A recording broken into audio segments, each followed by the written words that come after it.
Madya, makanood kaiba si Ma'am Lalaine. Maray na aldaw mga aki, kumusta ka mo? Handa na ba kamo sa bago tang aadalan ngunyan?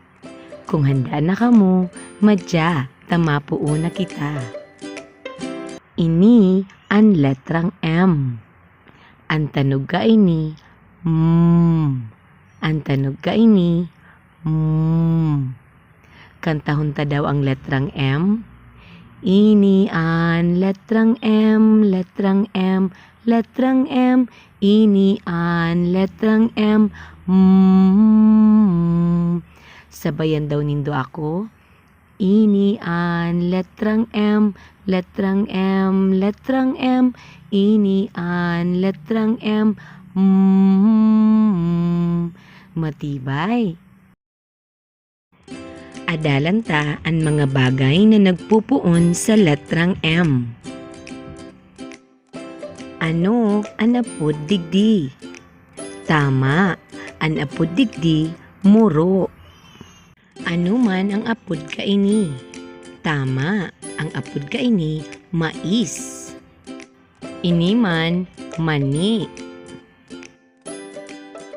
Ini, ano man ang apod kaini? Tama, ang apod kaini, mangga. Ini man, mamon. Tama. Ini, manok.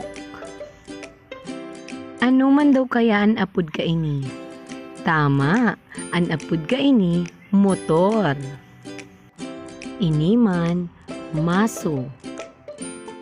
Ini, manika. Ini man, medyas. Ipapahiling ko giraray ang mga bagay na nagpupuon sa letrang M. Ngaranan mo daw ini? Ngunya naman, adalan ta kung paano isurat ang letrang M. Arog ka ni isurat ang dakulang letrang M. Arog mang ka ni sinusurat ang sadit na letrang M.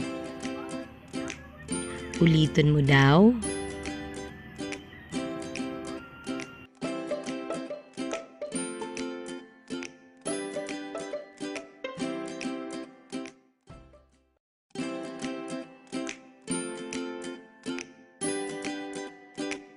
Kadakol ka na naman na araman mo niya na aldaw.